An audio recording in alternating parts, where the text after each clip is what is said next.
मेरे प्यारे भाइयों और बहनों, IBPS RRB PO clerk exam को ध्यान में रखते हुए आज से हम एक लेक्चर सीरीज स्टार्ट कर रहे हैं जिसमें रोजाना मैथ्स के कुछ क्वेश्चन प्रैक्टिस करेंगे। तो इसी श्रृंखला में आज है लेक्चर नंबर 1। तो करें शुरू बच्चे। ये रहा क्वेश्चन नंबर 1। क्या लिखा हुआ है? A's income is 3/4 of B's income and A's expenditure is 4/5 of B's expenditure. If A's income is 9/10 of B's expenditure, find the ratio of A savings to B savings। यहां concept use होगा बच्चे ratios को same scale पर लाना। अब ratios को same scale पर कैसे लेकर आना है आपने ये रेशियो एंड प्रोपोर्शन में जरूर सीखा होगा। तो इस सवाल को बच्चे करेंगे। देखो जी, पहले मैं आपको ये समझा दूं कि क्वेश्चन में गिवन क्या है। क्वेश्चन में गिवन है, पहले तो बच्चे बात कर रहा है इनकम्स की। ए टू बी इनकी इनकम्स का जो रेशियो है वो दिया हुआ है जी 3/4। लिखा हुआ है ना, A's income is 3/4 of B's income. मतलब बी की इनकम अगर 4 है तो ए की इनकम हो जाएगी जी 3। समझ गए? अब आगे लिखा हुआ है as expenditure is 4/5 of B's expenditure. ए का जो खर्चा है वो बी के खर्चे का 4/5 है। कहने का मतलब ये हुआ कि यदि बी का खर्चा 5 है तो ए का जो खर्चा होगा वो कितना होगा? 4 होगा। मतलब इनके खर्चे का रेशियो आ गया जी 4:5। आगे एक रेशियो बच्चे और दिया हुआ है। क्या दिया हुआ है? If A's income is 9/10 of B's expenditure. A की इनकम और बी के खर्चे में रिलेशन दिया हुआ है। क्या रिलेशन दिया हुआ है बच्चे? यहां साइड में लिख लेते हैं। ए की इनकम और बी के खर्चे का रेशियो दिया हुआ है। क्या रेशियो दिया हुआ है? ए की इनकम और बी के खर्चे का जो रेशियो है उसके बारे में लिखा हुआ है 9:10। अब आपसे पूछा क्या जा रहा है? Find the ratio of A savings to B savings. इन दोनों की सेविंग्स का रेशियो निकालना है। आपको पता है बच्चे इनकम एक्सपेंडिचर एंड सेविंग्स में क्या रिलेशन होता है? इनकम में से सेविंग्स माइनस करोगे तो क्या आ जाएगा बच्चे? खर्चा आ जाएगा। या फिर आप इसको ऐसे ही बोल सकते हो, इनकम में से एक्सपेंडिचर माइनस करोगे तो क्या आ जाता है? सेविंग्स आ जाती है। तो बच्चे आपने करना क्या है? सेविंग्स पूछी जा रही है तो इनकम में से एक्सपेंडिचर आप क्या करोगे? माइनस करोगे। लेकिन एक दिक्कत है बच्चे। क्या दिक्कत है? यहां पे 3 रेशियोज दी हुई हैं। जब तक कि आप तीनों रेशियोज को सेम स्केल पर नहीं लाते तब तक आप सेविंग्स नहीं बता सकते। तो ये कॉन्सेप्ट बच्चे हमने सीखा हुआ है रेशियो एंड प्रोपोर्शन में। तो चलिए बताता हूं आपको रेशियोज को सेम स्केल पर कैसे लेकर आना है इस वाले सवाल में। बच्चे दिक्कत ये है, यहाँ पे ए की इनकम कितनी है? 9 है। और यहाँ पे ए की इनकम कितनी है? 3 यूनिट्स है। एक जगह आप बोल रहे हो कि ए की इनकम है 3 यूनिट्स, दूसरी जगह आप बोल रहे हो कि ए की इनकम है 9 यूनिट्स। एक ही बंदे की अलग अलग इनकम तो नहीं हो सकती। यही वजह है, यही कारण है कि रेशियोज को क्या करना होगा? सेम स्केल पर लाना होगा। ठीक है बच्चे, एक कारण तो आपको ये दिख रहा है कि रेशियोज को सेम स्केल पर क्यों लेकर आना है। दूसरा कारण आपको यहां दिख रहा होगा कि जो बी का खर्चा है वो कितना है? यहाँ पे 10 यूनिट्स है। सेम क्वेश्चन यहां पूछा जाए तो आप कहोगे बी का खर्चा 5 यूनिट्स है। एक ही बंदे का अलग अलग खर्चा नहीं हो सकता। एक जगह 10 है, एक जगह 5 है। तो एक कारण आपको यह भी दिख गया कि रेशियोज को सेम स्केल पर क्यों लेकर आना है। समझ गए बच्चे? अब मैं आपको बताता हूं कि रेशियोज को सेम स्केल पर लाना कैसे है। ध्यान देना बच्चे, यहां पे एक इनकम कितनी है? 9 यूनिट्स। यहां पे एक इनकम कितनी है? 3 यूनिट्स। क्या 3 को 9 बनाया जा सकता है? बिल्कुल बना सकते हैं बच्चे। अगर मैं इस रेशियो को, ये जो पहली वाली रेशियो है, इसको 3 से मल्टीप्लाई कर देता हूं तो ए की इनकम यहां कितनी बन जाएगी बच्चे? 9। समझ गए? अच्छा एक चीज और है, अगर आप इसको 9 बनाना चाहते हो 3 से मल्टीप्लाई करके तो इस वाली टर्म को भी 3 से मल्टीप्लाई करना पड़ेगा, नहीं तो गलत हो जाएगा। समझ गए? चलो ठीक। तो बी का खर्चा यहां कितना है? 10। यहां पे कितना है? 5। क्या इस 5 को भी 10 बनाया जा सकता है? तो इस 5 को 10 कैसे बनाना है? क्यों ना इस रेशियो को 2 से मल्टीप्लाई कर लिया जाए। समझ आ गया बच्चे?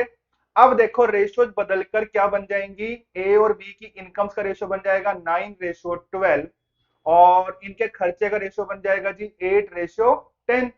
रेशियोज बच्चे अब सेम स्केल पर आ चुकी हैं। अब आपसे पूछा क्या जा रहा है? इनकी सेविंग्स का रेशियो पूछा जा रहा है। तो अब आप सेविंग्स निकाल सकते हैं। कैसे निकालोगे? माइनस करके। ए की इनकम 9 है और ए का खर्चा 8 है तो ए की जो सेविंग्स होंगी कितनी होंगी? 1। सिमिलरली बी की जो इनकम है वो 12 है और खर्चा कितना है? 10। तो सेविंग्स कितनी हो जाएंगी? 2। तो इनकी सेविंग्स का रेशियो आ गया 1:2। यही चीज आपसे पूछी जा रही थी। तो कौन सा ऑप्शन आंसर हुआ? Option A. आया समझ? फिर फिर समझा रहा हूं बच्चे, करना क्या था इस क्वेश्चन में? रेशियोज को सेम स्केल पर लाना था। अगर अलग अलग रेशियोज दी होती हैं तो आपने कोशिश करनी होती है कि पहले सभी रेशियोज को हम सेम स्केल पर लेकर आए, उसके बाद जो आपसे पूछा जा रहा है फिर आपने वो चीज अप्लाई करनी है, वो चीज निकालनी है। समझ गए? तो ये था बच्चे question number 1। Next question, question number 2। ये भी बच्चे रेशियो एंड प्रोपोर्शन से ही क्वेश्चन है। The incomes of A, B and C are in the ratio of 12:9:7 and their spendings are in the ratio 15:9:8. If A saves 25% of his income, what is the ratio of savings of A, B and C respectively? क्या क्या दिया हुआ बच्चे? Incomes का ratio दिया हुआ है, spendings का रेशियो दिया हुआ है, यहाँ पे एक चीज और लिखी हुई है। क्या लिखा हुआ है? If A saves 25% of his income. तो पहले मैं आपको यह समझा दूं कि क्वेश्चन में क्या क्या गिवन है। सबसे पहले बच्चे यहाँ पे इनकम्स की बात हो रही है। इनकम्स का रेशियो दिया हुआ जी 12:9:7। उसके बाद खर्चे की बात हो रही है। खर्चे का रेशियो दिया हुआ बच्चे 15:9:8। ठीक है। एक चीज यहाँ पे और लिखा हुआ है, लिखी हुई है। क्या लिखा हुआ है? A save 25% of his income. A की जो सेविंग है वो अपनी इनकम का कितना सेव कर रहा है? 25% सेव कर रहा है। तो इस चीज को हम ऐसे समझ सकते हैं, 25% का बना लो जी फ्रैक्शन। क्या फ्रैक्शन बनेगा? 1/4। 1/4 को हम रीड कैसे करेंगे? यदि ए की जो इनकम है वो 4 है तो 4 में से वो सेव कितना कर रहा है? 4 में से सेव कर रहा है 1। तो खर्च कितना कर रहा होगा? वो खर्च कर रहा होगा 3। तो बच्चे यहाँ पे 3 रेशोज हैं। एक रेशो ये दिया हुआ है, एक रेशो ये दिया हुआ है, और यहाँ पे किसकी बात हो रही है? यहाँ पे ए की बात हो रही है। समझ गए? तो पहले तो आप ये चेक करो कि रेशो सेम स्केल पर है। बच्चे बिल्कुल नहीं है। कैसे नहीं है? एक कारण तो आपको यहां दिख रहा है कि जो ए की इनकम है वो यहाँ पे 12 यूनिट्स है, और यहाँ पे अगर देखा जाए तो ए की इनकम कितनी है? 4 यूनिट्स है। एक ही बंदे की अलग अलग इनकम नहीं हो सकती। तो एक कारण आपको यहां दिख रहा होगा कि रेशोज को सेम स्केल पर लेकर आना है। समझ गए? दूसरा कारण बच्चे ये देखो, यहाँ पे ए का खर्चा कितना है? 3। सेम सवाल यहां पूछा जाए तो यहाँ पे ए का खर्चा कितना है? 15। एक ही बंदे का अलग अलग खर्चा नहीं हो सकता। तो दूसरा कारण भी आपको मिल गया। तो अब बच्चे रेशोज को सेम स्केल पर लेकर आना है। अब कैसे लेकर आएंगे? ध्यान से सुनना। यहाँ पे ए की इनकम 4 है, यहाँ पे 12 है, तो क्यों ना 12 को 4 बना लिया जाए। क्या 12 को 4 बनाया जा सकता है? कैसे बनाएंगे बच्चे 12 को 4? अगर मैं इसको 3 से डिवाइड कर देता हूं तो 4 बन जाएगा। अगर मैं इसको 3 से डिवाइड कर रहा हूं तो इन टर्म्स को भी 3 से डिवाइड करना पड़ेगा। समझ आ गया?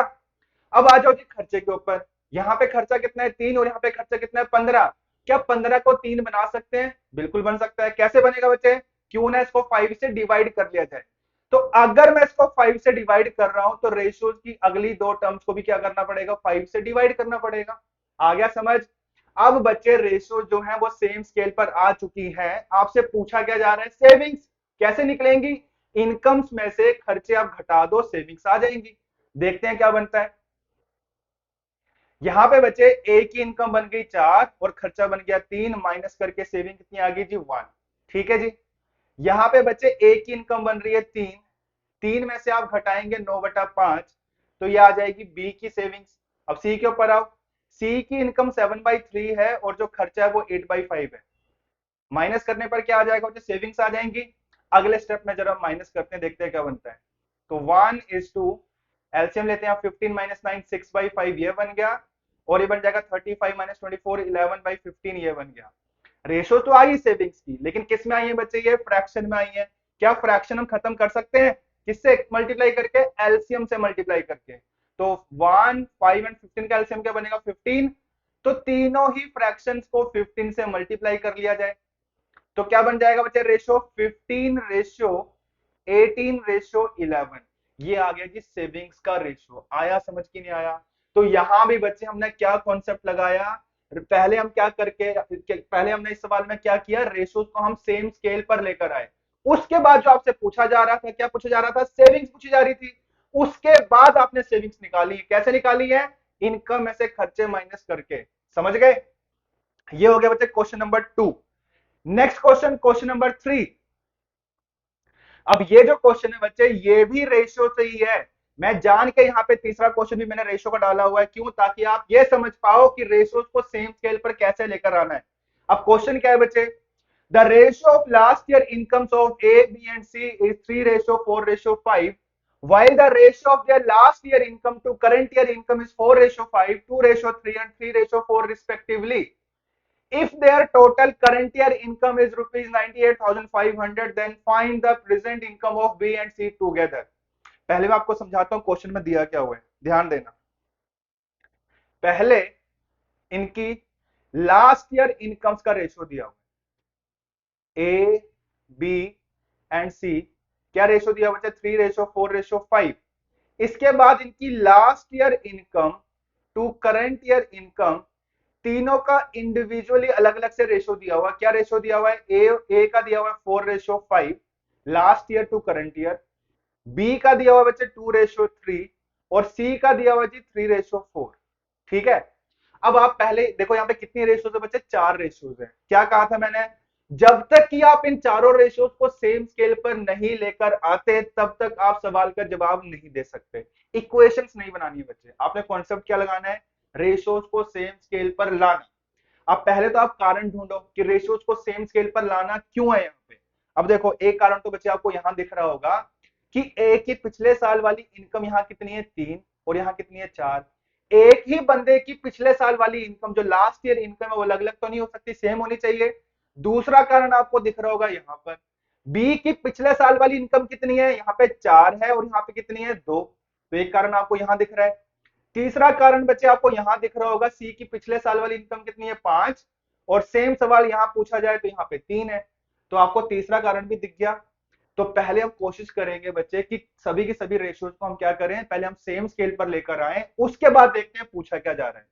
तो ध्यान दो बच्चे, ए की पिछले साल वाली इनकम यहाँ कितनी है? 3। क्या इस 4 को 3 बनाया जा सकता है?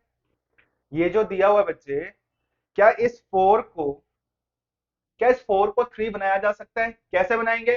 पहले आप यहां से 4 हटाओगे। 4 कैसे हटेगा बच्चे? 4 से डिवाइड करके। तो 4 से इसको भी डिवाइड कर दो जी, इसको भी डिवाइड कर दो, क्योंकि सेम कांस्टेंट से मल्टीप्लाई या डिवाइड करना है रेशियोज की सभी टर्म्स को। अगर पहली वाली टर्म को 4 से डिवाइड कर रहे हो तो अगली वाली टर्म को भी आपको 4 से डिवाइड करना होगा। समझ गए? अच्छा, 4 से डिवाइड करके बच्चा फायदा क्या हुआ? 4 से डिवाइड करके फायदा यह हुआ कि यहाँ पे ए की पिछले साल वाली इनकम कितनी बन गई? 1। लेकिन हमें चाहिए कितनी? बनानी कितनी हमने? 3। तो अब एक तो बन चुका है, लेकिन बनाना कितना है? 3। तो 3 बनाने के लिए आप क्या करेंगे? 3 से गुणा कर लेंगे। समझ गए? तो ए की इनकम जो है पिछले साल वाली, वो आ गई जी सेम स्केल पर। अब बात करते हैं बी की। बी की पिछले साल वाली इनकम है जी 4, और यहाँ पे कितनी है? 2। तो इस 2 को 4 बनाया जा सकता है। कैसे बनाएंगे? 2 से गुणा कर दो। 2 से अगर इसको गुणा करेंगे तो इसको भी 2 से गुणा करना पड़ेगा। समझ गए? अब आ जाओ बच्चे सी के ऊपर। सी की पिछले साल वाली इनकम यहाँ कितनी है? 5, और यहाँ कितनी है? 3। तो 3 को पहले हटाओ और लेकर के आना है 5। 3 हटाने के लिए आपको करना क्या होगा? 3 से डिवाइड।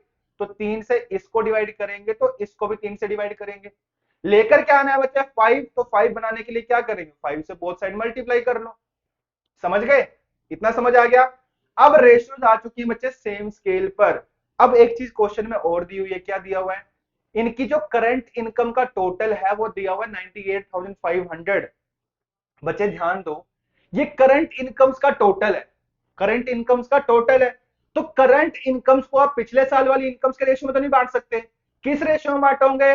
करंट ईयर इनकम्स के रेशियो में ही बांटोगे। और करंट इनकम्स हमने निकाली हुई है। कितनी निकाली हुई है? देखो बच्चे, ये रही करंट इनकम्स। मैं यहां साइड में लिख देता हूं। ए की करंट इनकम बन रही है जी 15/4, 15/4। बी की करंट इनकम बन रही है 6, और सी की करंट इनकम बन रही है 20/3। इनका बना लो जी रेशियो। इनका बना लो रेशियो। रेशियो क्या बन जाएगा? एलसीएम से मल्टीप्लाई करो। एलसीएम क्या बनेगा? 12। 12 से जरा इसको मल्टीप्लाई करते हैं, देखते हैं क्या बनता है।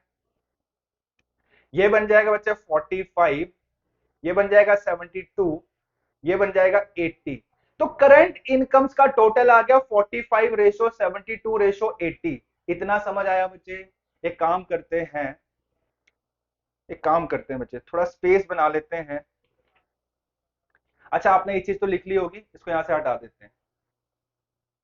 ठीक है, उम्मीद है आपने चीज नोट कर ली होगी। ये करंट इनकम्स का जो रेशियो आपने निकाला है बच्चे, मैं यहां लिख देता हूं फिर से, ध्यान देना। करंट इनकम्स का रेशियो 45:72:80। अब टोटल करंट इनकम दी हुई है बच्चे 98,500। इसको हम बांट देंगे करंट इनकम्स के रेशो में। करंट इनकम्स का टोटल क्या बन रहा है बच्चे 197 यूनिट्स। तो मैं बोल सकता हूं 98,500 जो है 197 यूनिट्स का वैल्यू। तो एक यूनिट का वैल्यू यहां से कितना बनेगा 500। एग्जैक्ट वो 5 टाइम्स जा रहा है, दो जीरोस लगा देंगे 500 आ जाएगा। अब आपसे पूछा जा रहा है बी और सी का करंट इनकम का टोटल। अच्छा एक काम करते हैं, बी और सी की करंट इनकम्स का टोटल आप यहां से देख लो रेशियो के टर्म्स में क्या बन रहा है। रेशियो के टर्म्स में बन रहा है बच्चे 152 यूनिट्स। आप ध्यान देना आंसर आने वाला है। आपने कहा जी 1 यूनिट का जो वैल्यू है वो है 500 और 152 यूनिट्स का वैल्यू पूछा हुआ है। अगर एक हिस्सा 500 के बराबर तो 152 यूनिट्स किसके बराबर 500 को मल्टीप्लाई कर दो कितना बन जाएगा जी 76,000। यही चीज आपसे पूछी जा रही है। तो कौन सा ऑप्शन आंसर हुआ डी ऑप्शन आंसर। आया समझ के नहीं आया बच्चे। ठीक है जी। तो ये था क्वेश्चन नंबर 3। यहां भी हमने क्या कॉन्सेप्ट लगाया रेशोज को सेम स्केल पर लाना। इक्वेशंस बनाने की जरूरत नहीं है बच्चे। क्लियर है जी। तो ये हो गया question number 3। Next question question number 4। फटाफट से बच्चे स्टेटमेंट देखो क्या लिखा हुआ है। A sum of rupees 430 has been distributed among 45 people consisting of men, women and children. The total amounts given to men, women, children are in the ratio 12:15:16. But the amounts received by each man, woman and a child are in the ratio 6:5:4. Find what each man, woman and a child receives. एक एक का हिस्सा बताना है। तो पहले बच्चे मैं आपको जरा क्वेश्चन समझा दूं क्वेश्चन में दिया क्या क्या। सबसे पहले तो ये दिया हुआ कि कुल मिला के हमने कितने रुपए बांटे 430 रुपए बांटे। ठीक है कितने लोगों में बांटे 45 लोगों में बांटे। आगे लिखा हुआ है जी जो अमाउंट डिस्ट्रीब्यूट हुआ है इस ग्रुप में किस ग्रुप में मैन वुमेन एंड चिल्ड्रन में किस रेशियो में हुआ है 12:15:16 में हुआ है। समझ गए। तो पहले तो मैं आपको ये बता दूं कि मैन वुमेन एंड चिल्ड्रन इनमें जो अमाउंट डिस्ट्रीब्यूट हुआ है उसका रेशो लिख लेते हैं यहाँ पे 12:15:16। समझ गए। अच्छा उसके बाद क्या लिखा हो but the amount received by each man woman and child are in the ratio 6:5:4। ये एक एक का रेशो दिया हुआ है मतलब एक आदमी के हिस्से में कितना आया एक वुमन के हिस्से में कितना आया एक बच्चे के हिस्से में कितना आया। तो इसको लिख लेते हैं सैलरी पर हेड। चीजें अच्छे से क्लियर हो जाए इसको लिख लेते हैं सैलरी पर हेड। सैलरी पर हेड का रेशो दिया हुआ 6:5:4। अब ध्यान दो इन दोनों रेशियोज में एक रिलेशन है। क्या रिलेशन है बच्चे। अगर अमाउंट डिस्ट्रीब्यूशन वाले रेशियो को अगर डिवाइड कर दिया जाए सैलरी पर हेड के रेशियो से तो इनके नंबर्स का रेशियो आ जाएगा। कैसे इसको एक एग्जांपल से समझते हैं बच्चे ध्यान देना। मान लो एक ग्रुप उस ग्रुप में कुल मिला के हमने 200 रुपए बांटे। बच्चे ध्यान देना क्वेश्चन से हटके एक एग्जांपल ले रहा हूं मैं। मान लो हमारे पास एक ग्रुप है उस ग्रुप में हमने कुल मिला के 200 रुपए बांटे और साथ ही साथ अगर आपको एक कंडीशन दे दी जाए कि इस ग्रुप में जितने भी लोग हैं उन लोगों में हर एक का जो हिस्सा बन रहा है वो बन रहा है 25 रुपीज। 25 rupees per head. अब ध्यान से सुनना बच्चे। एक ग्रुप है उस ग्रुप में कुल मिला के हमने 200 रुपए बांटे और हमें यह भी दे दिया गया है कि हर एक के हिस्से में कितने रुपए आ रहे हैं 25 रुपए आ रहे हैं। तो अब अगर आपसे सवाल पूछा जाए कि इस ग्रुप में कितने लोग हैं तो कैसे निकालोगे। अगर आप 200 को 25 से डिवाइड कर दोगे तो आप बता सकते हो इस ग्रुप में कितने लोग थे बच्चे 8 लोग थे। कैसे निकाला अमाउंट डिस्ट्रीब्यूटेड जो कि 200 रुपए था इसको आपने डिवाइड कर दिया किससे डिवाइड किया पर हेड जो इनका हिस्सा है अगर आप इसको डिवाइड कर देते हो इससे डिवाइड कर देते हो तो यहाँ पे क्या आ जाएगा इनका यहाँ पे इस ग्रुप में कितने लोग थे।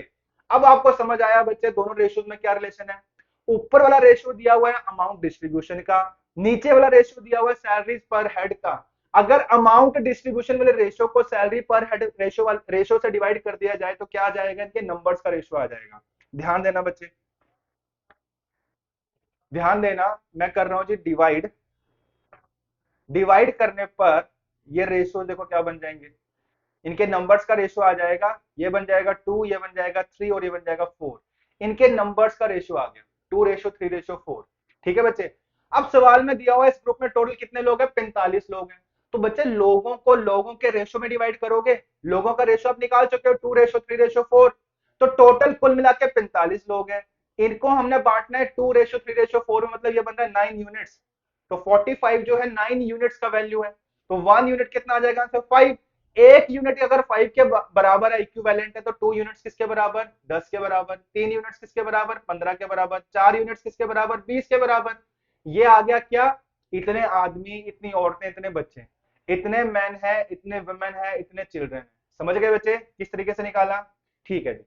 इसके बाद सवाल में दिया हुआ है कि जो कुल मिला के अमाउंट डिस्ट्रीब्यूट हुआ कितना हुआ है? 430। ध्यान देना बच्चे, अमाउंट डिस्ट्रीब्यूशन वाले रेशो में ही बटेगा। अमाउंट डिस्ट्रीब्यूशन वाला रेशो क्या दिया हुआ है? 12:15:16। 12:15:16, इसका सम बन रहा है 43। 43 यूनिट्स का जो वैल्यू है वो आपको दिया हुआ है 430 रुपीज। तो 43 हिस्से 430 के बराबर, तो एक हिस्सा किसके बराबर आएगा? यहां से 1 unit is equivalent to 10 rupees. तो एक हिस्सा आ गया बच्चे 10 रुपए के बराबर। अगर एक हिस्सा 10 के बराबर, तो 12 हिस्से किसके बराबर? 120 रुपयों के बराबर। 15 हिस्से किसके बराबर? 150 रुपयों के बराबर। 16 हिस्से किसके बराबर? 160 रुपयों के बराबर। मतलब जितने भी मैन हैं उनको कुल मिला के हमने 120 रुपए दिए, जितनी भी वुमेन है कुल मिला के हमने उनको 150 रुपए दिए, जितने भी बच्चे हैं कुल मिला के हमने उनको 160 रुपए दिए। यहां तक की कहानी ठीक बिल्कुल समझ गए बच्चे? लेकिन अब आपसे सवाल क्या पूछा जा रहा है कि एक एक का हिस्सा बताओ। ध्यान देना अब। अच्छा ध्यान दो बच्चे, कुल मिला के, एक मिनट कलर चेंज करते हैं। देखो बच्चे, कुल मिला के जितने भी आदमी हैं कुल मिला के हमने उनको 120 रुपए दिए। आदमी है कितने? हम ऑलरेडी निकाल चुके हैं, 10 हैं। आप बता सकते हो बच्चे एक आदमी का हिस्सा क्या बनेगा?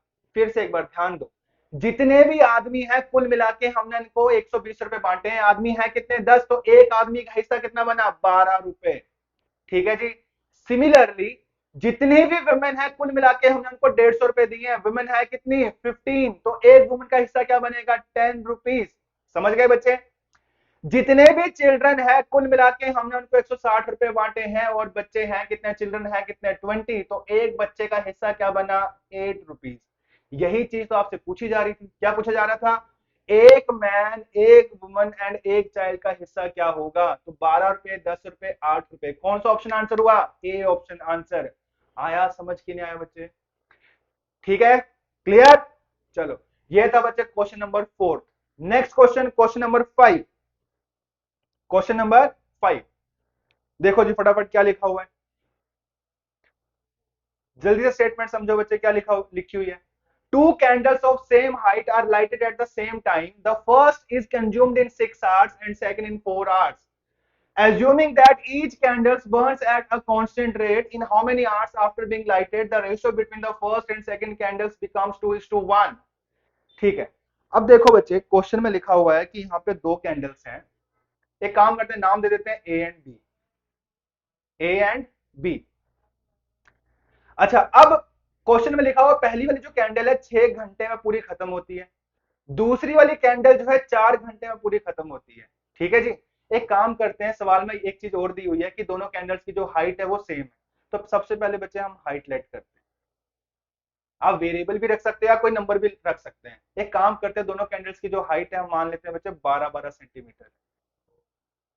ठीक है, 12-12 सेंटीमीटर में लेट कर लिया। अब ये 12 मैंने कहां से लिया बच्चे? जैसे हम टाइम एंड वर्क करते हैं, टाइम एंड वर्क में टाइम को देखकर हम वर्क लेट करते होते हैं। सिमिलरली बच्चे मैंने क्या किया, क्वेश्चन में लिखा हुआ है पहली वाली जो कैंडल है 6 घंटे में पूरी खत्म होती है, मतलब पूरा काम पहली वाली जो कैंडल है वो 6 घंटों में खत्म करती है। दूसरी वाली कैंडल पूरा काम या पूरा कैंडल 4 घंटों में खत्म करती है। तो 6 और 4 को ध्यान में रखते हुए हमने क्या किया, वर्क लेट कर लिया, मतलब कैंडल की हाइट लेट कर ली। 6 और 4 का एलसीएम ले लिया। समझ गए? तो कैंडल्स की हाइट मैंने ले लीजिए 12-12 सेंटीमीटर। अब देखो ध्यान देना, पहली वाली जो कैंडल है जो कि 12 सेंटीमीटर में मान के चल रहा हूं, ये 6 घंटे में पूरी खत्म हो जाती है। तो क्या आप ये बता सकते हैं कि पहली वाली कैंडल जो है किस स्पीड से जल रही है? प्रति घंटा कितना जल रही है? 12 सेंटीमीटर की कैंडल 6 घंटे में पूरी की पूरी खत्म हो जाती है, तो प्रति घंटा जल रही है जी 2 सेंटीमीटर। 2 centimetre per hour. समझ गए? ठीक है बच्चे। अच्छा, दूसरी वाली कैंडल जो है जिसकी हाइट भी 12 सेंटीमीटर है, ये पूरी की पूरी खत्म होती है कितने घंटों में? 4 घंटों में। तो किस स्पीड से जल रही होगी बच्चे? ये 3 सेंटीमीटर पर आवर। यहां तक की कहानी ठीक समझ आई? अच्छा, अब इसके बाद लिखा हुआ है कि दोनों की दोनों कैंडल्स जो है कुछ घंटे तक जल चुकी हैं। एक काम करते हैं, मान लेते हैं कि दोनों की दोनों कैंडल्स जो है बच्चे टी आवर्स तक जल चुकी हैं, टी घंटों तक जल चुकी हैं। अब ध्यान देना, पहली वाली कैंडल जो है प्रति घंटा 2 सेंटीमीटर जल रही है, पहली वाली कैंडल जो है प्रति घंटा 2 सेंटीमीटर जल रही है, तो टी घंटों में कितना जल जाएगी? तो पहली वाली कैंडल बच्चे 2T जल चुकी है। समझ गए? चलो जी, कैंडल बी के ऊपर आओ। कैंडल बी भी बच्चे टी घंटों तक जल चुकी है, प्रति घंटा 3 जल रही है, तो टी घंटों में कितना जल जाएगी? जो दूसरी वाली कैंडल है वो 3T जल चुकी है। समझ गए? अब ध्यान दो, पहली वाली कैंडल की हाइट कितनी थी बच्चे? 12 सेंटीमीटर। 12 सेंटीमीटर से इतनी जल चुकी है, तो रह कितना गई, बच कितना गई? तो आप क्या करोगे, 12 में से 2T घटा दोगे, तो पहली वाली कैंडल इतनी बच चुकी है, रिमेनिंग है। समझ गए? सिमिलरली बच्चे दूसरी वाली कैंडल जो है जिसकी हाइट भी कितनी थी, 12 सेंटीमीटर, जिसमें से वो 3T जल चुकी है, तो रह कितना गई? 12 - 3T रह गई। ये भी समझ आया? ये आ गई थी रिमेनिंग कैंडल्स या रिमेनिंग कैंडल्स की हाइट। और रिमेनिंग कैंडल्स जो है बच्चे इनका रेशो आपको दिया हुआ, क्या रेशो दिया? 2:1। समझ आया बच्चे यहां तक? अब मतलब ये हुआ कि ये दोनों रेशियो जो है इक्वल है। इक्वेट जरा हम करते हैं, क्या बनता है ये? 12 - 2T divided by 12 - 3T is equal to 2/1। करो जरा इसको क्रॉस मल्टीप्लाई, यहां पे करते हैं। ये बनेगा 12 - 2T, 12 - 2T is equal to 24 - 60। ये बन जाएगा बच्चे कितना? 4T is equal to 12, T is equal to 3। यही चीज बच्चे आपसे पूछी जा रही थी। क्या पूछा जा रहा था? कि कितने घंटे तक कैंडल जल चुकी हैं, टी का वैल्यू ही पूछा जा रहा था। तो क्या आंसर होगा? 3 आवर्स। 3 घंटे दोनों कैंडल जो है जल चुकी हैं। उसके बाद रेशियो रह गया 2:1। समझ आ गया बच्चे? इस सवाल को हालांकि ऑप्शंस की हेल्प से भी किया जा सकता है। ठीक है, चलो, तो इसका आंसर हो गया बच्चे सी ऑप्शन। आया समझ कि नहीं आया? चलो, क्वेश्चन नंबर 6। क्वेश्चन नंबर 6 ध्यान देना, क्या लिखा हुआ है? The ratio of first and second class train fares between two stations is 3:1 and that of the number of passengers traveling between two stations by first and second classes is 1:50. On a particular day, rupees 1325 are collected from passengers traveling between the two stations. Then amount collected from second class passengers is। अब बच्चे यहाँ पे देखो, बहुत easy सवाल है। यहाँ पे दो क्लास की बात हो रही है ट्रेन में, एक फर्स्ट क्लास, एक सेकंड क्लास। यहाँ पे बच्चे सबसे पहले वाला जो रेशियो है क्या दिया हुआ है? ट्रेन फेयर्स का रेशियो दिया हुआ है। क्या रेशियो दिया हुआ है? 3:1। फेयर्स का रेशियो मतलब किराए का रेशियो। किराए का रेशियो मतलब जब भी किराए की बात होगी तो पर हेड होगा। तो मतलब फर्स्ट क्लास में पर हेड जो किराया है वो है 3 यूनिट्स या 3 रुपए मान लो। दूसरी क्लास में पर हेड जो किराया है वो है 1 यूनिट। मतलब ये किराए का रेशियो दिया हुआ है। अगले वाला जो रेशियो है बच्चे वो दिया हुआ है नंबर ऑफ पैसेंजर्स का। नंबर ऑफ पैसेंजर्स क्या रेशियो दिया हुआ? 1:50। 1:50 से क्या समझ आ रहा है? मतलब फर्स्ट क्लास में अगर 1 यूनिट पैसेंजर जाते हैं तो सेकंड क्लास में 50 यूनिट्स पैसेंजर जाते हैं। समझ गए? अब आप मुझे ये बताओ दोनों रेशियोज में क्या रिलेशन है? क्या दोनों रेशियोज को मल्टीप्लाई करके कलेक्शन का रेशियो निकाला जा सकता है? कलेक्शन कह लो या रेवेन्यू कह लो। क्यों, कैसे निकाल सकते हैं बच्चे? अगर हम मानकर चलो कि फर्स्ट क्लास में पर हेड किराया 3 यूनिट्स है और पैसेंजर जो है वो कितने हैं? 1 है, तो यहां से कलेक्शन कितनी हुई? दोनों को मल्टीप्लाई कर दो, यहां से कलेक्शन बन गई जी 3 यूनिट्स। समझ आया बच्चे? अब सेकंड क्लास के ऊपर आओ। सेकंड क्लास में पर हेड जो किराया है वो है 1 unit and number of passengers कितने ट्रेवल करते हैं सेकंड क्लास से? 50। दोनों को मल्टीप्लाई कर दो जी, यहाँ वाली कलेक्शन आ गई। तो कलेक्शन या रेवेन्यू का रेशियो बन गया बच्चे 3:50। अब इस रेशियो में टोटल कलेक्शन को आप डिवाइड कर सकते हो। टोटल कलेक्शन कितनी है जी? 1325। इसको हम डिवाइड करेंगे किसमें? इसमें। इसका टोटल बन रहा है जी 53। 53 से डिवाइड कर देंगे, एक हिस्से का वैल्यू आ जाएगा 25, 1 यूनिट आ गया 25। अब पूछा क्या गया आपसे? Then amount collected from second class passengers is. Second class passengers से कितनी कलेक्शन हुई, कितना किराया इकट्ठा हुआ है?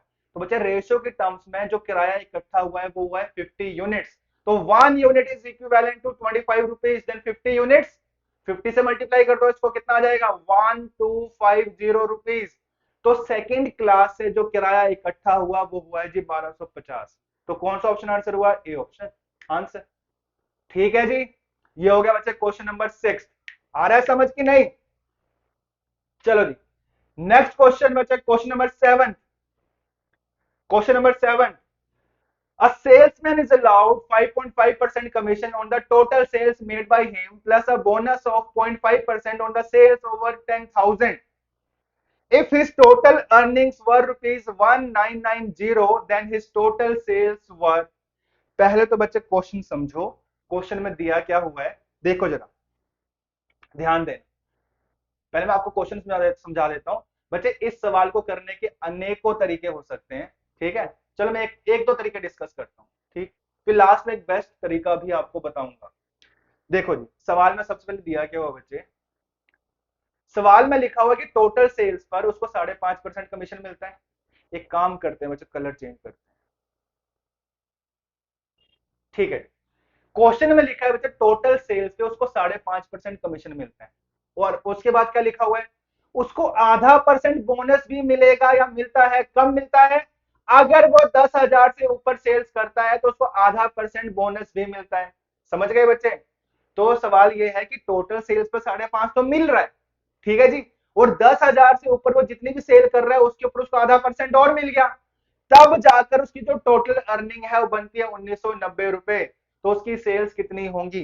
तो बच्चे इसको एक तरीका तो ये हो सकता है समझने का, मान लो कि टोटल सेल्स एक्स है, तो टोटल सेल्स पे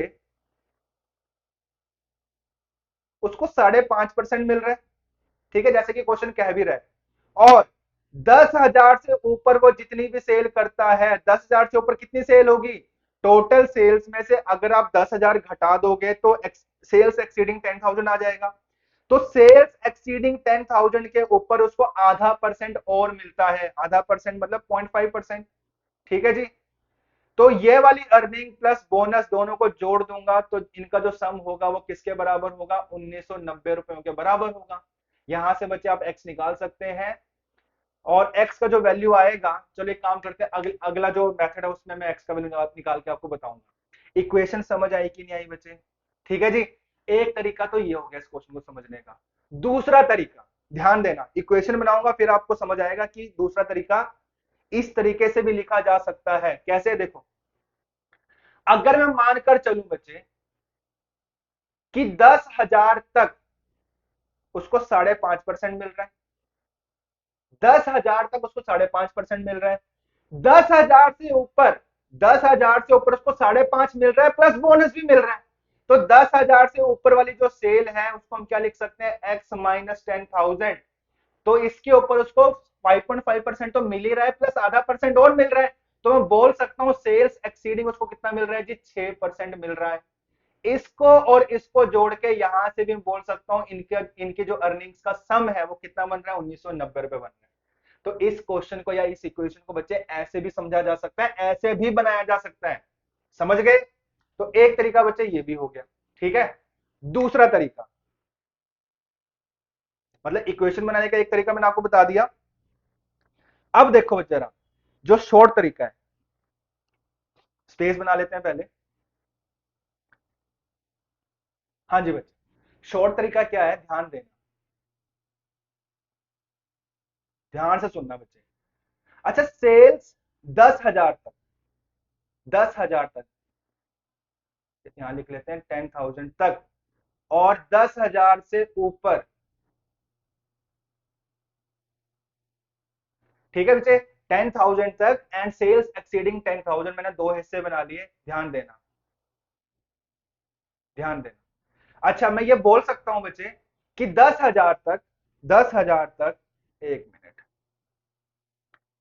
दो हिस्से बना लिए।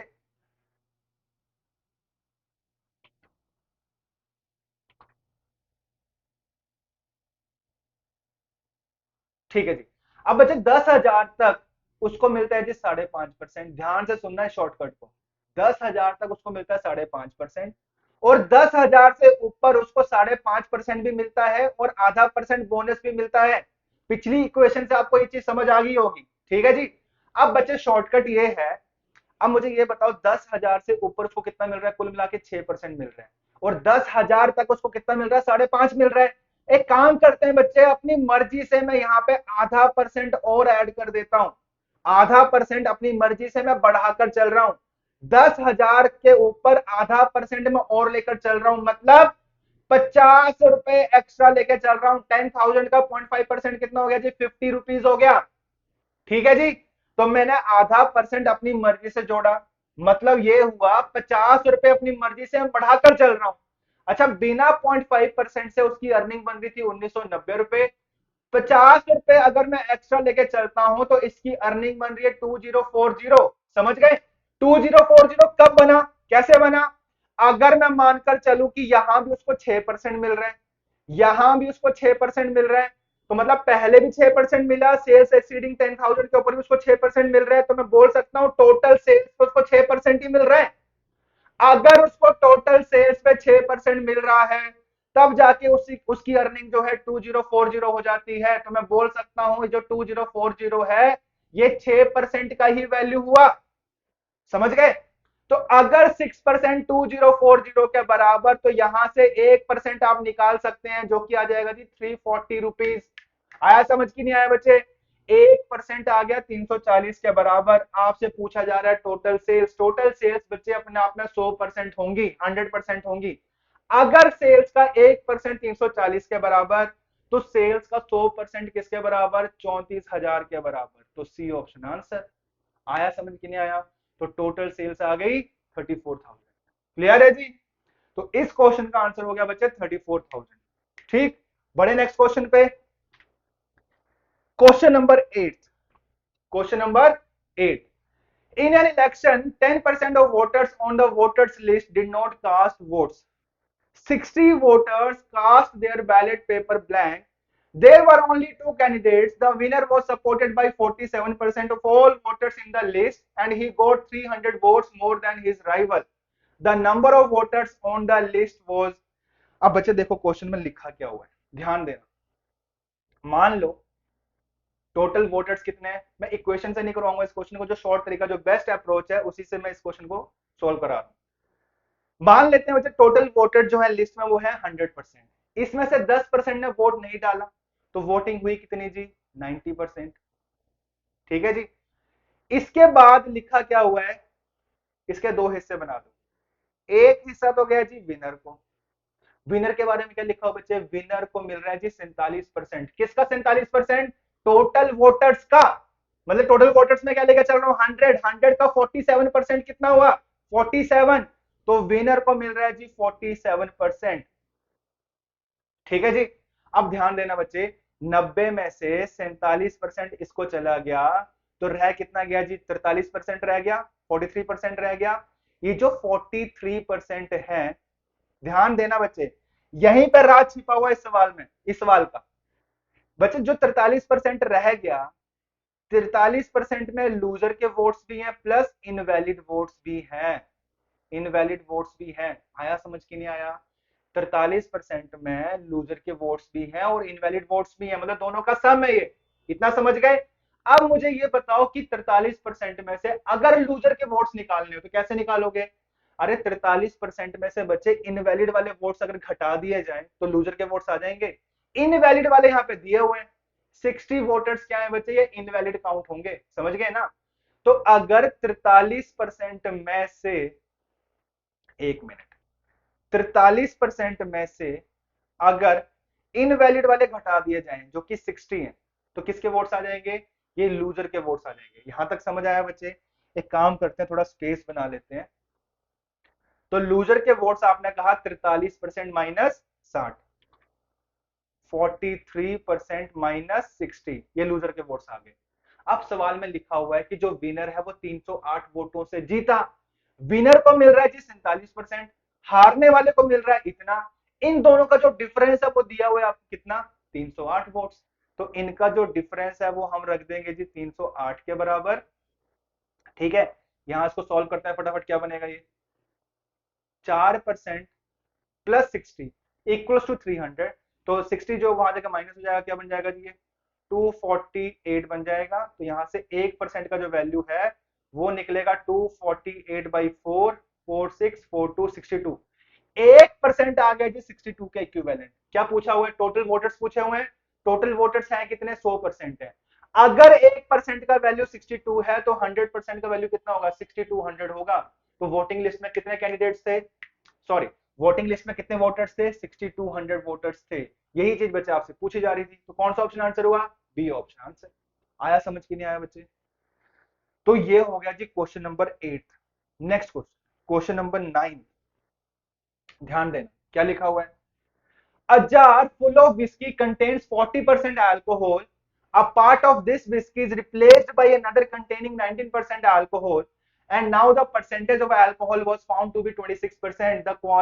The quantity of whiskey replaced is, ठीक है। इस क्वेश्चन को बच्चे एलिगेशन तरीके से करेंगे तो आप समय जरूर बचाएंगे। एलिगेशन तरीके में अच्छी कमांड होनी चाहिए। अब बच्चे यहाँ पे देखो, हमारे पास एक इनिशियल मिक्सचर है, इनिशियल सॉल्यूशन है या इनिशियल विस्की है, जिसमें 40% अल्कोहल दिया हो। ध्यान देना 40% अल्कोहल है। इसमें से कुछ लीटर्स आप निकाल लेते हैं। कुछ लीटर्स निकालने के बाद अब जो अल्कोहल की स्ट्रेंथ रहेगी, अभी भी बच्चे 40% ही रहेगी। और सिक्स चाहो तो आप दूसरा हिस्सा भी लिख सकते हो 60%, जो कि वाटर होगा। ठीक है, यहां भी 40% अल्कोहल है, 60% वाटर है। कुछ लीटर्स निकालने के बाद अल्कोहल की जो स्ट्रेंथ रहेगी अभी भी 40% रहेगा, और जो वाटर है वो 60% रहेगा। समझ आया। निकालने से रेशो नहीं बदलता है, ऐड करने से रेशो बदलता है। तो एक चीज का ध्यान रखना, अगर पहले 40:60 रेशो था या 2:3 था, तो अभी भी कुछ लीटर्स निकालने के बाद अभी भी रेशो क्या रहेगा बच्चे, 40:60 रहेगा। मतलब 40% अल्कोहल एंड 60% वाटर। समझ गए। अब ध्यान दो इसके आगे की कहानी। अब वो बोल रहा है कुछ लीटर्स आपने निकाल तो लिए, लेकिन जितना निकाला उतना ही आप ऐड कर रहे हैं। क्या ऐड कर रहे हैं, दूसरे टाइप की विस्की इसमें ऐड कर रहे हैं। दूसरे टाइप की विस्की इसमें ऐड कर रहे हैं, जिसमें अल्कोहल की स्ट्रेंथ है जी 19%। अल्कोहल की स्ट्रेंथ कितनी है, 19%। ठीक है जी। अगर 19% अल्कोहल है, अगर आप वाटर लिखना चाहते हो तो यहाँ पे लिख सकते हो 81% होगा। अब बच्चे इतना लीटर्स मिलाने के बाद अब जो फाइनल मिक्सचर बनता है, फाइनल सॉल्यूशन बनता है या फाइनल विस्की बनता है, जिसमें कि अल्कोहल की स्ट्रेंथ कितनी है 26%, तो वाटर की परसेंटेज कितनी होगी 74% होगी। आया समझ। तो इस टाइप के सवालों में हम एलिगेशन में सीखते हैं बच्चे, यहाँ पे दो दो चीजों के रेट्स आपको दिए हुए हैं। ठीक है जी, क्या बोला मैंने, दो दो चीजों के रेट्स दिए हुए हैं। ऐसे सवालों में हमने क्या सीखा हुआ है, किसी भी एक चीज का रेट लेके चलना है, अल्कोहल या वाटर, आंसर में फर्क नहीं पड़ने वाला बच्चे। तो एक काम करते हैं, अल्कोहल लेके चल लेते हैं। अगर अल्कोहल लेके चलते हैं, अल्कोहल के रेट्स या अल्कोहल की स्ट्रेंथ लेके चलते हैं, देखते हैं क्या बनता है। तो एलिगेशन तरीका मैं मान के चल रहा हूं बच्चे, आपको सबको लगाने आता है। यहां पे रख देंगे जी इनका डिफरेंस, यहां पे रख देंगे इनका डिफरेंस। इनका डिफरेंस बन गया 7, इनका डिफरेंस बन गया 14, इनका रेशियो बन गया 1:2। क्या रेशियो बन गया, 1:2। किस चीज का रेशियो आया ये आ गया जी इनकी क्वांटिटीज का रेशियो 1:2।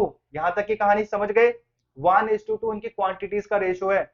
अब ध्यान देना बच्चे, इसके बाद आंसर आने वाला है, कलर बदलते हैं। ठीक है, अब इनकी बच्चे एक्चुअल क्वांटिटीज तो नहीं दी हुई, रेशो से काम चला लेते हैं। मान लेते हैं ये इसकी क्वांटिटी है 1 लीटर, इसकी क्वांटिटी आ गई जी 1 लीटर, 1 लीटर, और इसकी क्वांटिटी आ गई 2 लीटर। समझ गए। अब सवाल में क्या लिखा हुआ था बच्चे, सवाल में लिखा हुआ था ये है हमारे पास इनिशियल मिक्सचर, इसमें से कुछ लीटर्स आप निकाल रहे हो।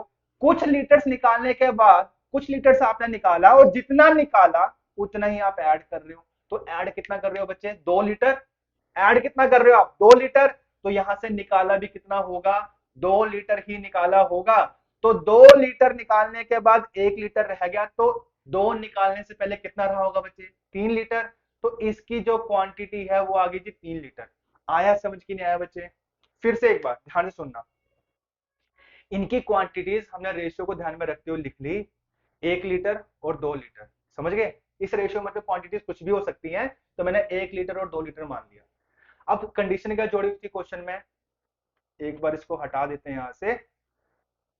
क्वेश्चन में बच्चे कंडीशन ये दी हुई थी, ये हमारे पास इनिशियल मिक्सचर है, यहां से आप जितना लीटर निकाल रहे हो उतने ही लीटर आप ऐड कर रहे हो। तो ऐड कितना कर रहे हो, 2 लीटर। तो यहां से निकाला भी कितना होगा बच्चे, दो ही निकाला होगा। तो दो निकालने के बाद 1 लीटर रह गया, 2 लीटर, यहां से 2 लीटर निकाला, 2 लीटर निकालने के बाद 1 लीटर रह गया। तो दो निकालने से पहले कितना रहा होगा, 3 लीटर। तो इसकी क्वांटिटी आ गई जी 3 लीटर। समझ गए, मतलब जो इनिशियल मिक्सचर था वो कितने लीटर्स का आ गया, 3 लीटर्स का आ गया। अब आपसे सवाल पूछा जा रहा है कि रिप्लेसमेंट कितनी हुई, फ्रैक्शन के टर्म्स में पूछा जा रहा है। तो बच्चे देखो ध्यान दो, इनिशियल मिक्सर कितने लीटर का था, 3 लीटर का, बाद में कितना रह गया, 1 लीटर रह गया। तो मैं बोल नहीं सकता 3 से अगर 1 रह गया तो 2/3 निकाल लिया। यही चीज बच्चे आपसे पूछी जा रही है। तो इस क्वेश्चन का आंसर क्या होगा, 2/3। कितनी रिप्लेसमेंट हुई है, 2/3 या 2/3। आया समझ कि नहीं आया बच्चे। इसी चीज को परसेंटेज में भी पूछा जा सकता था, तो आप करते क्या, 2/3 इंटू 100 कर देते, 66.66% आंसर होता। ठीक है, आया समझ कि नहीं आया। तो ये था बच्चे क्वेश्चन जिसमें मैंने तरीका लगाया कौन सा, एलिगेशन मेथड। ठीक है, तरीके और भी हो सकते हैं लेकिन एलिगेशन मेथड इस सवाल के लिए बेस्ट है। चलो जी, क्वेश्चन नंबर 10। अरे वाह, क्वेश्चन है बच्चे टाइम स्पीड एंड डिस्टेंस से। पहले क्वेश्चन समझाता हूं, फिर देखते हैं तरीका क्या हो सकता है। देखो, दो ट्रेन ए एंड बी एक ही वक्त पर चलना शुरू करती हैं। एक मिनट, कलर बदलते हैं बच्चे सबसे पहले। हाँ जी, दो ट्रेन बच्चे एक ही वक्त पर चलना शुरू करती हैं अपने अपने स्टेशन से एक दूसरे की तरफ। After meeting at point between X and Y, train A reaches station Y in 9 hours and train B reaches station X in 4 hours from the time they have met each other. If the speed of train A is 36 kilometers per hour, what is the speed of train B? ठीक है बच्चे, देखो पहले मैं आपको question समझाता हूँ। Question में दिया क्या हुआ है, दो ट्रेन एक दूसरे की तरफ आ रही हैं बच्चे। ठीक है जी, मान लो ए एंड बी है, ए एंड, अच्छा ए बच्चे यहां से यहां पहुंचा, यहां से यहां पहुंचता है कितने आवर्स में, 9 hours में। ये कौन सा पॉइंट है बच्चे, इस पॉइंट पर दोनों मिलते हैं। अच्छा बी जो है बच्चे, बी जो है, ध्यान देना, एक मिनट। अच्छा बी जो है बच्चे यहां से यहां पहुंचता है, यहां पे मिलते हैं दोनों, फिर यहां से यहां पहुंचता है बी कितने आवर्स में, सवाल में लिखा बच्चे 4 hours में। अच्छा टाइम स्पीड डिस्टेंस तो बच्चे हम एक चीज पढ़ते हैं कि मिलने तक का टाइम क्या रहता है, सेम रहता है। मतलब ये हुआ इस पॉइंट पर अगर मिल रहे हैं तो जितना समय ए को बच्चे यहां से यहां पहुंचने में लगा उतना ही समय बी को भी यहां से यहां पहुंचने में लगा होगा। तो अगर ए को यहां से यहां तक टी आवर्स लगे तो बी को भी यहां से यहां तक पहुंचने में कितने घंटे लगे होंगे, टी घंटे ही लगे होंगे। ये चीज तो मैं मान के चल रहा हूं बच्चा आप सभी को पता होंगी कि ऑब्जेक्ट्स अगर अपने अपने स्टेशन से सेम टाइम पर चले हैं तो मिलने तक का टाइम क्या होगा बच्चे, सेम होगा। मिलने के बाद वाले टाइम अलग अलग हो सकते हैं, जैसे यहाँ पे लिखा हुआ मिलने के बाद ए पहुंच रहा है 9 घंटों में अपनी डेस्टिनेशन तक और बी पहुंच रहा है अपनी डेस्टिनेशन पे 4 घंटों में, लेकिन मिलने तक का जो टाइम रहता है वो क्या रहता है, सेम रहता है। ठीक है, इसीलिए मान के चल रहा हूं कि मिलने तक ए को लगे अगर टी घंटे तो बी को भी कितने घंटे लगे, टी घंटे लगे। ठीक है जी, यहां तक की कहानी समझ गए। अब बच्चे एक काम करते हैं, वैसे तो सवाल में एक ही स्पीड भी गिवन है आपको, पहले मैं आपको दो रिजल्ट बताता हूँ, वो रिजल्ट बने कैसे हैं वो भी आपको समझाता हूँ, फिर वो रिजल्ट अप्लाई कैसे करने वो भी आपको समझाता हूँ। एक रिजल्ट्स के लिए काम करते हैं, यहां से बच्चे 9 hours और 4 hours हटा दो, मान के चलते हैं बच्चे ये भी नहीं दिया हुआ, तो मान लेते हैं यहाँ पे दिया हुआ है एक्स आवर्स और यहाँ पे दिया हुआ वाई आवर्स। ठीक है जी, अच्छा मान के चल रहे हैं बच्चे ना ही हमें ए की स्पीड पता है ना ही हमें बी की स्पीड पता है, तो ए की स्पीड को मान लेते हैं, लेट करके चल रहे हैं, मान लो ए किलोमीटर पर आवर, और बी की स्पीड को मान लेते हैं बी किलोमीटर पर आवर। ठीक है बच्चे, ए की स्पीड मैंने मान ली ए किलोमीटर पर आवर और बी की स्पीड मैंने मान ली बी किलोमीटर पर आवर। अब ध्यान दो, ध्यान देना बच्चे, एक मिनट, कलर बदले पहले। बच्चे ए जो है यहां से यहां पहुंचता है किस स्पीड से, ए की स्पीड से, कितने घंटों में, टी घंटों में। तो ए ने बच्चे यहां से यहां तक कितना डिस्टेंस कवर किया, A T, speed into time. समझ गए। अब देखो यहां से यहां ए पहुंचता है ए की स्पीड से एक्स आवर्स में, तो यहां से यहां तक ए ने डिस्टेंस किया जी कवर ए एक्स। यहां तक की कहानी समझ गए बच्चे। अब आ जाओ फटाफट बी के ऊपर। बी जो है बच्चे यहां से यहां पहुंचता है बी की स्पीड से टी आवर्स में, तो कितना डिस्टेंस कवर किया, बी टी। और यहां से यहां बी पहुंचता है वाई आवर्स में बी की स्पीड से, तो यहां से यहां तक का डिस्टेंस कितना आ गया बच्चे, बी वाई। अब ध्यान दो, ये वाला जो डिस्टेंस का हिस्सा है, एक तरफ आप बोल रहे हो 80 है दूसरी तरफ आप बोल रहे हो बी वाई है तो सेम ही डिस्टेंस, तो क्यों ना दोनों को यहाँ पे इक्वेट कर लिया जाए, ए टी बराबर है बी वाई। तो यहां से बच्चे ए ओवर बी रिलेशन बन जाएगा वाई ओवर टी। पहली इक्वेशन ये आई, समझ की नहीं आई बच्चे? अच्छा, सिमिलरली बच्चे डिस्टेंस का ये हिस्सा जो है, एक तरफ आप बोल रहे हो ए एक्स है, दूसरी तरफ आप बोल रहे हो बी टी है, तो यहां भी ए एक्स और बी टी क्या है, बराबर है। तो क्या यहां से भी रेशियो निकाला जा सकता है ए ओवर बी? क्या रेशियो बनेगा, टी ओवर एक्स। तो बच्चे ये पहली इक्वेशन, ये दूसरी इक्वेशन, ध्यान देना। पहली इक्वेशन और दूसरी equation from first and second, A over B cut जाएगा। तो अगर मैं यहाँ पे y over T is equal to T over X लिखूं तो गलत तो नहीं होगा? लिख सकते हैं बच्चे, from first and second equation cross multiply कर लिया जाए तो क्या बन जाएगा, टी स्क्वायर बराबर है वाई एक्स, टी का वैल्यू क्या आ जाएगा, अंडर रूट वाई एक्स। समझ गए? तो ऐसे सवालों में, किस टाइप के सवालों में बच्चे रिजल्ट याद रखोगे आप, किस टाइप के सवालों में? अगर आपसे पूछा जाए ऐसे सवालों में जहां पे मिलने के बाद वाले समय दिए हों, x क्या है, a के मिलने के बाद वाला समय, y क्या है, b का मिलने के बाद वाला समय। समझ गए? अगर मिलने के बाद वाले समय दिए हों और आपसे पूछा जाए कि t निकालो, t मतलब कितने टाइम में ये मिले थे, कितने टाइम बाद या कितने घंटों बाद ये मिले थे, तो आप इस रिजल्ट से निकाल सकते हो। समझ गए? तो एक रिजल्ट तो बच्चे ये बन गया, t बराबर है अंडर रूट वाई एक्स। समझ गए? अच्छा, अब बच्चे एक इक्वेशन में आपको और बना के दे रहा हूं, एक इक्वेशन और बना के दे रहा हूं। क्या इक्वेशन, देखो, ये पहली इक्वेशन थी, ये दूसरी इक्वेशन थी। अगर मैं दोनों इक्वेशंस को मल्टीप्लाई कर देता हूं, तो मल्टीप्लाई करने पर क्या बन जाएगा, ए ओवर बी का square is equal to Y over T into T over X, T से टी कट जाएगा, यहां आ जाएगा वाई ओवर एक्स। समझ गए? यहां से बच्चे स्क्वायर हटेगा, यहां से स्क्वायर हटेगा, और दूसरी साइड आ जाएगा क्या, स्क्वायर रूट। दूसरी साइड क्या आ जाएगा, स्क्वायर रूट। तो बच्चे दूसरी इक्वेशन ये बन गई, क्या बन गया जी, स्पीड्स का रेशियो बन गया। ए और बी की स्पीड्स का जो रेशियो होगा वो किसके बराबर होगा, square root of Y over X. लेकिन ध्यान देना, यहां पे एक चीज का ध्यान देना, किस चीज का, स्पीड्स का जो रेशियो है वो बना है under root Y over X. ऊपर जो है बी के मिलने के बाद वाला समय है, और नीचे क्या रखोगे आप, ए के मिलने के बाद वाला समय। समझ गए बच्चे? ठीक है, तो ये दो रिजल्ट आपने ध्यान रखने हैं। तो उम्मीद है बच्चे आपने फटाफट ये चीजें नोट डाउन कर ली होंगी। अब ये रिजल्ट मैं इस क्वेश्चन में अप्लाई करूंगा, ध्यान देना जी, ध्यान देना बच्चे। देखो, पहला रिजल्ट था t बराबर है अंडर रूट वाई एक्स, ठीक है जी। दूसरा रिजल्ट, इनकी स्पीड्स का जो रेशियो है वो है under root Y over X. ध्यान देना, लेकिन y क्या है, b के मिलने के बाद वाला समय, और x क्या है, a के मिलने के बाद वाला समय। तो अगर इस सवाल में पूछा होता कि दोनों के दोनों ऑब्जेक्ट्स कितने घंटों के बाद मिलेंगे या कितने टाइम के बाद मिलेंगे, तो इस रिजल्ट से आप निकाल सकते थे। तो t is equal to under root Y X, Y कितना है बच्चे, 4x कितना है, 9, तो 9 4 36, स्क्वायर रूट ऑफ 36 6 आवर्स। तो दोनों के दोनों ऑब्जेक्ट जो है बच्चे 6 घंटों में मिल जाते, अगर आपसे पूछा जाता तो आप ये आंसर देते। ठीक है जी। दूसरा रिजल्ट, स्पीड्स का रेशियो, स्पीड्स का रेशियो बराबर है square root of Y over X. Y मतलब बी के मिलने के बाद वाला समय, कितना दिया हुआ है, 4 आवर्स, और नीचे लिख देंगे जी ए के मिलने के बाद वाला समय जो कि दिया हुआ 9 आवर्स। तो स्क्वायर रूट ऑफ 4/9 क्या बन गया बच्चे, 2/3। ये आ गया जी इनकी स्पीड्स का रेशियो। यहां तक की कहानी समझ गए बच्चे? ठीक है जी, इंपॉर्टेंट क्वेश्चन है, आ सकता है ये, ध्यान देना। तो ये बन गया इनकी स्पीड्स का रेशियो। और आपको ये दिया हुआ है कि जो ए की स्पीड है वो दी हुई है जी 36 किलोमीटर पर आवर।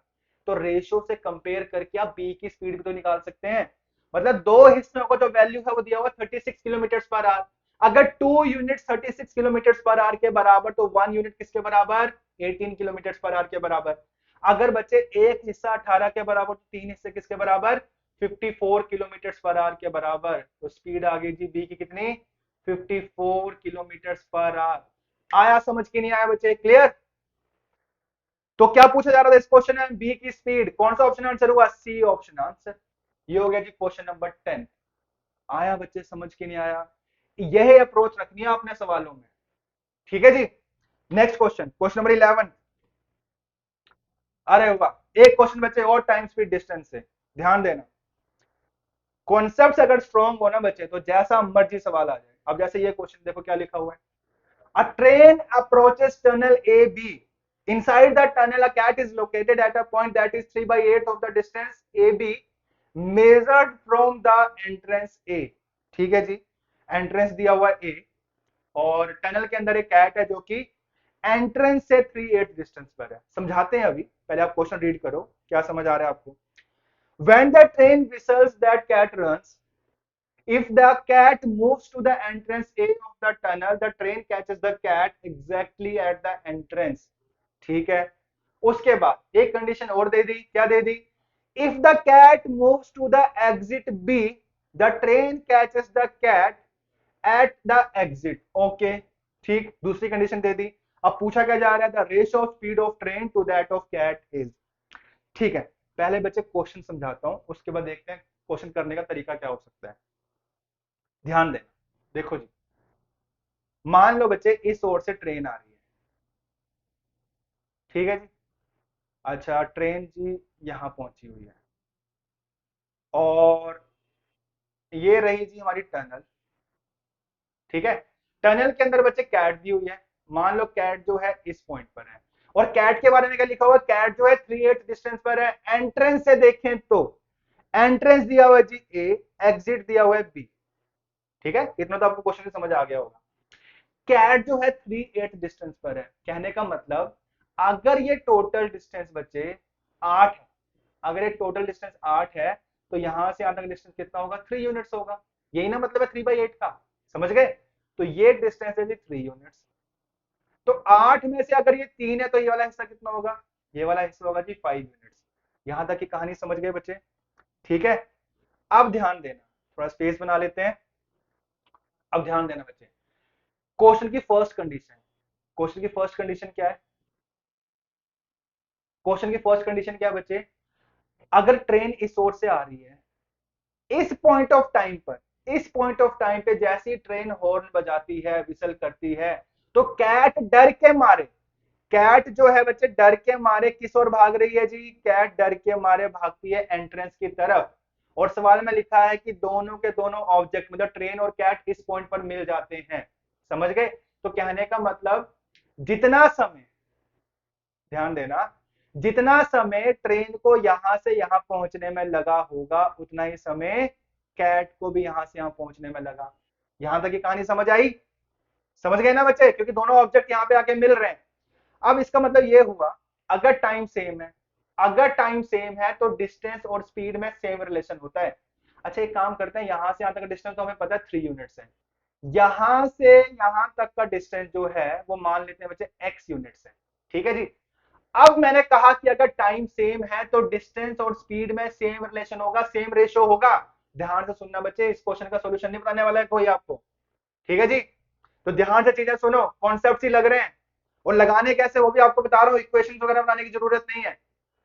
कॉन्सेप्ट क्या है बच्चे, proportionality between time speed and distance आपको पता होना चाहिए। अगर डिस्टेंस कांस्टेंट है तो स्पीड टाइम है इनवर्स रिलेशन होगा, स्पीड कांस्टेंट है तो डिस्टेंस टाइम में सेम रिलेशन होगा, टाइम कांस्टेंट है तो डिस्टेंस और स्पीड में सेम रिलेशन होगा। तो बच्चे यहाँ पे टाइम सेम है, कांस्टेंट है, टाइम अगर सेम है तो डिस्टेंस और स्पीड में सेम रिलेशन होगा, जो रेशियो डिस्टेंस का है वही रेशियो स्पीड का होगा, ठीक है। तो यहाँ पे बच्चे, यहाँ पे ट्रेन का डिस्टेंस भी पता है और कैट का डिस्टेंस भी पता है, तो जो रेशियो डिस्टेंस का है वही रेशियो इनकी स्पीड्स का हो जाएगा। तो x/3 लिख सकते हैं, ये रिलेशन समझ आया बच्चे, x/3 इनकी डिस्टेंस का रेशियो बन रहा है, तो स्पीड्स का रेशियो भी यही बनेगा क्योंकि टाइम सेम है, x/3, ठीक है। ये होगी जी क्वेश्चन की फर्स्ट कंडीशन। फर्स्ट कंडीशन से हमने ट्रेन टू कैट का स्पीड्स का रेशियो निकाला इन टर्म्स ऑफ x/3, ठीक है। अच्छा, अब दूसरी कंडीशन, ध्यान देना, थोड़ा इसको हटा लेते हैं ताकि कंफ्यूजन ना रहे बच्चे कोई। अच्छा, दूसरी कंडीशन का फर्स्ट कंडीशन से कोई वास्ता नहीं है बच्चे, दूसरी कंडीशन बिल्कुल अलग से है, ध्यान देना। जैसे इस पॉइंट ऑफ टाइम पे ट्रेन विसल करती है तो कैट किस ओर भाग रही है, डर के मारे एग्जिट की तरफ भाग रही है, मतलब।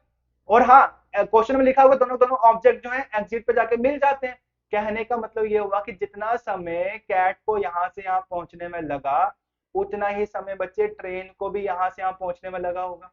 अगेन टाइम सेम है। टाइम सेम है तो डिस्टेंस और स्पीड में क्या रिलेशन बताया? सेम रिलेशन बताया। तो जितने समय में ट्रेन ने यहां से यहां तक जितना डिस्टेंस कवर किया, कितना कवर किया बच्चे? x+8, उतने ही समय में कैट ने कवर किया जी 5 यूनिट्स।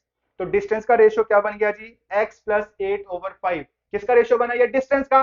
और मैंने कहा कि अगर टाइम सेम है तो डिस्टेंस और स्पीड में सेम रिलेशन होगा। तो स्पीड, जो डिस्टेंस का रेशियो अगर x+8/5 है, तो इनकी स्पीड्स का रेशियो भी क्या होगा? सेम होगा। ट्रेन की स्पीड टू कैट की स्पीड का रेशियो। समझ गए? दो इक्वेशन बन गई बच्चे। एक तरफ आप बोल रहे हो कि स्पीड्स का रेशियो x/3 है, दूसरी तरफ आप बोल रहे हो कि स्पीड्स का रेशियो x+8/5 है, तो ट्रेन टू कैट की स्पीड्स का रेशियो।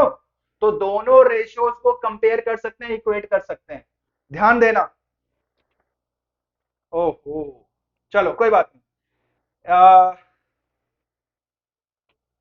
1 मिनट बच्चे, सारा इरेज हो गया, लेकिन उम्मीद है बच्चे जो भी चीजें लिखवाई थी आपने नोट डाउन की होंगी।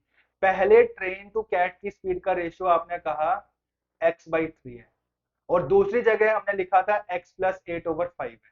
दोनों ही रेशियोज ट्रेन टू कैट की स्पीड्स के हैं, मतलब दोनों रेशियोज को आप क्या कर सकते हो? इक्वेट कर सकते हैं। क्रॉस मल्टीप्लाई करो जी, फटाफट इसको सॉल्व करो। 5x is equals to 3x plus 24। कितना आ गया? 2x इक्वल्स टू 24, तो x इज इक्वल्स टू 12, तो x आ गया जी 12 यूनिट्स। x का वैल्यू आया है, स्पीड्स का रेशियो नहीं आया। स्पीड्स का रेशियो पूछा हुआ है, कैसे निकलेगा? ये भी स्पीड्स का रेशियो है, ये भी स्पीड्स का रेशियो है, तो x का वैल्यू किसी भी एक जगह पे रख लो, चाहे आप LHS में पुट कर लो या RHS में पुट कर लो। RHS में पुट कर लिया जाए, चलो देखते हैं पुट करके क्या बनता है। x+8 मतलब 12+8 20, 20/5 कितना आ गया? 4/1। ट्रेन की स्पीड और कैट की स्पीड का रेशियो आ गया।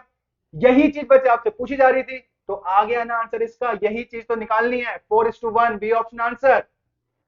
ठीक है, कॉन्सेप्ट स्ट्रॉन्ग होने चाहिए, कॉन्सेप्ट्स पता होने चाहिए आपको। लगा क्या? Proportionality between time, speed and distance. Distance constant होगा तो स्पीड टाइम में क्या रिलेशन होगा? स्पीड कांस्टेंट होगा तो डिस्टेंस टाइम में क्या रिलेशन होगा? टाइम कांस्टेंट होगा तो डिस्टेंस स्पीड में क्या रिलेशन होगा? तो ये था question number 11। Next question, question number 12। ध्यान देना बच्चे, जल्दी से स्टेटमेंट समझेंगे क्या लिखा हुआ है। A thief escaped from city A at 2 p.m. and flees towards city B at 40 kilometers per hour. At 3 p.m., the police realize the escape and start chasing the thief at 50 kilometers per hour. A police team from station B also starts towards city A to apprehend the thief at a speed of 60 kilometers per hour. क्या लिखा हो बच्चे?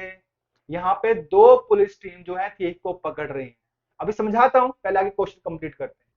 What should be the distance between A and B such that both the police team nab the thief at the same time?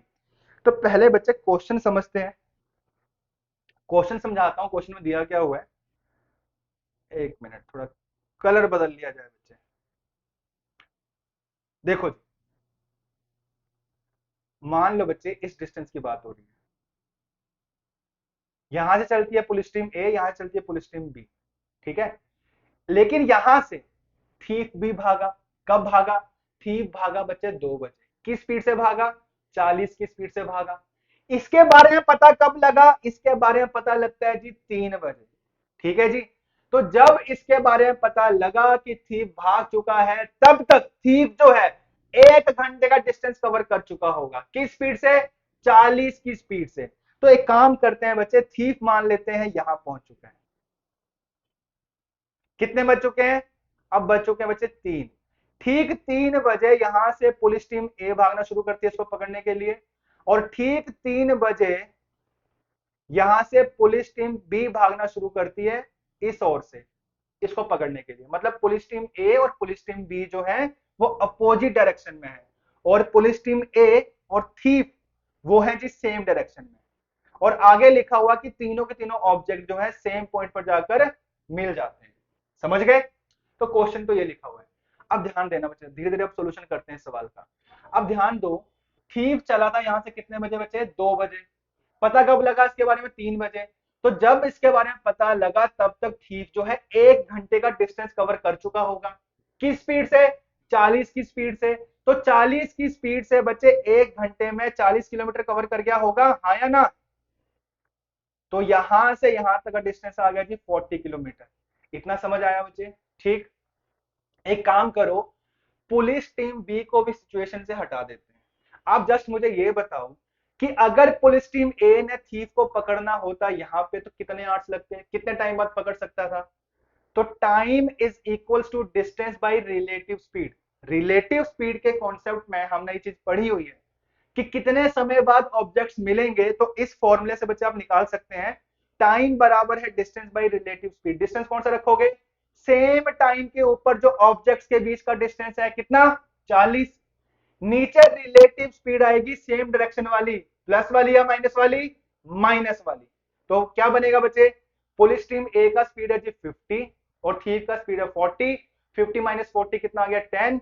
तो 40/10 कितना आ गया जी? 4 hours. तो 4 घंटों में पुलिस टीम ए जो है थीफ को पकड़ लेगी। क्या समझ आया? मतलब ये कि पुलिस टीम ए को भी यहां से यहां तक 4 घंटे लगे, थीफ को भी यहां से यहां तक 4 घंटे लगे, बल्कि पुलिस टीम बी को भी यहां से यहां पहुंचने में 4 घंटे ही लगे होंगे, क्योंकि तीनों ऑब्जेक्ट जो है इस पॉइंट पर जाकर मिलते हैं। तो टाइम तो सेम ही लगेगा अगर अपने अपने स्टेशन से सेम टाइम पर चले हैं तो। समझ गए जी? तो अब ध्यान दो बच्चे, 1 मिनट, थोड़ा रंग बदल लेते हैं। देखो जी, देखना बच्चे, जो पुलिस टीम ए है वो यहां से यहां पहुंचती कितने घंटों में? अभी निकाल के हटे हम, 4 घंटों में। किस स्पीड से? पुलिस टीम ए का स्पीड है जी 50 किलोमीटर पर आवर। तो 4 घंटों में कितना डिस्टेंस कवर करेगी होगी? 200 किलोमीटर। कहां से कहां तक? यहां से यहां तक।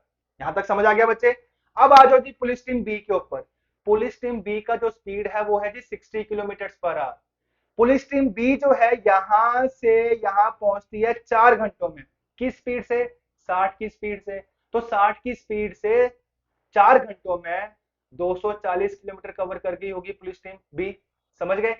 अब बच्चे पुलिस टीम ए और पुलिस टीम बी के बीच का जो शुरुआती डिस्टेंस था वो आपने निकालना है। यही चीज आपसे पूछी जा रही है। तो 200 और 240 टोटल डिस्टेंस कितना आ गया बच्चे? 440 किलोमीटर। आया समझ की नहीं आया? यही चीज बच्चे आपसे पूछी जा रही थी, तो इसका आंसर होगा 440 किलोमीटर। ठीक है जी? तो ये क्वेश्चन था बच्चे time speed distance relative speed के कॉन्सेप्ट से। ठीक है जी? चलो जी बच्चे, आज के लिए इतने ही क्वेश्चंस। अगली क्लास में मिलेंगे हम नए क्वेश्चंस के साथ। अच्छा, एक चीज बच्चे और है, इसी तरह की सीरीज अगर आप चाहते हैं रीजनिंग की भी आए तो इसको आप देख सकते हैं इस चैनल पे, रीजनिंग विद योगेश सर। ठीक है बच्चे? आईबीपीएस, आरआरबी, पीओ और क्लर्क को एग्जाम में ध्यान में रखते हुए इसी टाइप की जो श्रृंखला है वो इस चैनल पे आपको मिलेगी रीजनिंग के लिए। समझ गए बच्चे? तो बच्चे आज के लिए इतना ही, अगली क्लास में मिलेंगे नए सवालों के साथ। तब तक के लिए धन्यवाद।